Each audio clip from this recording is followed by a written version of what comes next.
ملعب نادي أرسنال. إذا ما فاتتك الانطلاقة فلا داعي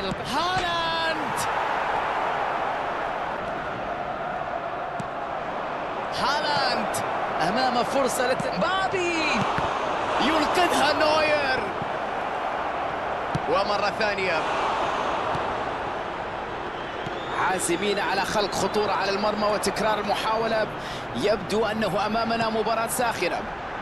كيليان مبابي، بينية جميلة، كرة عرضية والتسديد. الله على الكرة، هدف لأرسنال ويسجلون الهدف. التقدم في هذه اللحظات بهدف مقابل لا شيء. هجمة مرتدة الآن، يتحرك لوحده، يهاجم ديمبلي وينجح في تسجيل الهدف. قرأ الموقف جيدا، عرف كيف يعمل بلوك المطلوب في الوقت المناسب حتى لا تمر الكرة إلى المرمى. قوية من مبابي، الكرة داخل الشباك. أرنولد يلعبها قصيرة، ديمبلي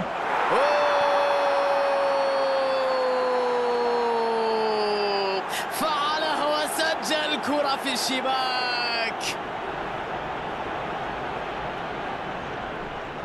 هو صاحب آخر لمسة كان يحاول الدوران، لكن الدفاع هنا منع من مواصلة سعيه نحو خلق فرصة حقيقية على المرمى.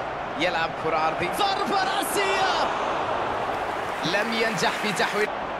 عثمان ديمبلي، مبابي، حلول كثيرة كانت متاحة في هذه اللعبة، لقد كان بالإمكان أفضل مما كان. ضاعت فرصة متاحة وكريستيانو رونالدو، بيلينغهام، أي تألق، أي تصدي، أي حارس مرمى. الآن فرصتهم للمرتدة، يحاول فك شفرة دفاع الفريق الخصم. مبابي، هدف آخر، مباراة محاضرة، تمريرة جميلة، بينية رائعة، والآن دياز، يا إلهي، الكرة تصطدم في القائم، يا له من سوء حظ. مسافة، يستقبل كرة في وضعية ممتازة، دفاع رائع جدا. الحكم يشير إلى وجود خطأ، ضربة حرة طردها الحكم. يشعر مدربه بالتأكيد بالكثير من الإحباط في رأي، وقد يكون له تأثير على نتيجة المباراة. هذه هي الدراما والإثارة المطلوبة في كرة القدم. دياز، هالاند، قد تكون هذه فرصتهم. لمسة بينية، مبابي، الله، يعرف كيف يتخلص من الرقابة، يعرف كيف يتعامل مع الضغط. هذه سمات اللاعبين الكبار. هالاند، والهدف يأتي. الخطر،